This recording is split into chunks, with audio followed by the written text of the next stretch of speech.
When it comes to developing juicy, plump, and luscious triceps, okay, hold on a second. We're not making a chicken sandwich, we're talking about triceps. All right, now I'm thinking about chicken sandwiches and I'm hungry. Besides that point, I wanna talk about ways that we can optimize or improve our tricep workouts, all the way from the exercise selection you should be choosing to the hand grip you should be using. So let's get into that.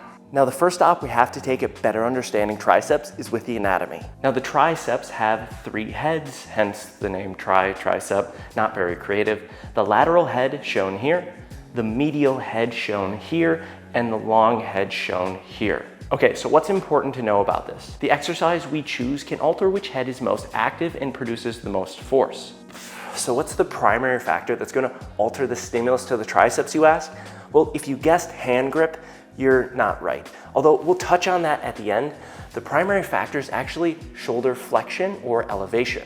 True story, in one of my exercise classes, we learned about anatomical positions. My professor played Simon Says with everyone. Shoulder flexion got like 3/4 of people out. This here is shoulder flexion. Yep, just bringing your arm forward. All right, back on topic. A 2018 study evaluated tricep muscle activation and force production at different shoulder elevations, and this is what we learned. And don't worry, I'll explain how you can apply this to your workouts. So this seems to look like as we go through different amounts of shoulder flexion, we experience different heads of the triceps being more active. Now, I love these graphs here. Hang with me, they look pretty complicated, but they're actually pretty simple as I explain. I assigned an exercise that puts the shoulder in said position to best represent 0 degrees shown here with a standard tricep extension, 90 degrees here shown with a skull crusher, and 180 degrees shown here with a behind the head tricep extension. So what stands out here the most is that the more shoulder flexion we experience, the more medial and lateral head activation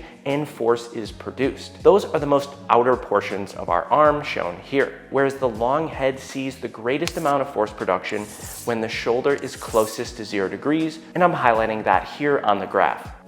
Now, I think this has a lot to do with the long head of the tricep being a biarticulating muscle, meaning it crosses over 2 joints. You can see here the origin of the long head is on the shoulder. So when we elevate our shoulder, we are stretching that muscle. Now, I would think that putting this muscle in a lengthened position is less optimal for force. So how do we use this to optimize our tricep workouts? Now, of course, this would be specific for whatever area you need to target more. The medial and the lateral head seem to be very similar in the way that they're trained. And this probably has a lot to do with the fact that the insertion and the origin of the muscle are very similar. So if you desire a larger lateral or medial head, then this movement here on the cable extension behind your head will be better for you. Anything that's gonna put your shoulder in a flexed position. But there's one more topic about hand grips that I wanna touch on and at least give you guys some idea on why they might not be as important as you might think. Now, here are 3 different variations on screen.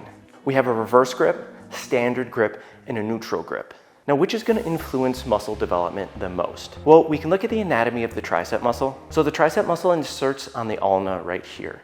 And when we rotate our hands, it has little to no effect. But something that might affect it is your ability to load an exercise. When it comes to reverse grip, we're gonna have more of our flexor muscles recruited in order to hold on when loading a movement. Now, that doesn't mean that you can't provide a quality stimulus doing a reverse grip. But if you take a look at a neutral grip or a standard grip, it's much more loadable. So I think the big takeaway with hand grips is making sure that you're using the appropriate hand grip for each exercise you choose. For some exercises, like a skull crusher, a reverse grip might not be the best to choose. Or if you feel limited by your range of motion and you notice a lot of elbow flare. All right, guys, that's gonna wrap up this video. I hope you guys found some value. If you did, hit that like button, consider subscribing. There's a super thanks button down there if you guys really enjoyed this video. And we'll see you guys next time. YouTube recommends you watch this video right here, so, you know, that's what they recommend, so you better click it right there. See you guys next time.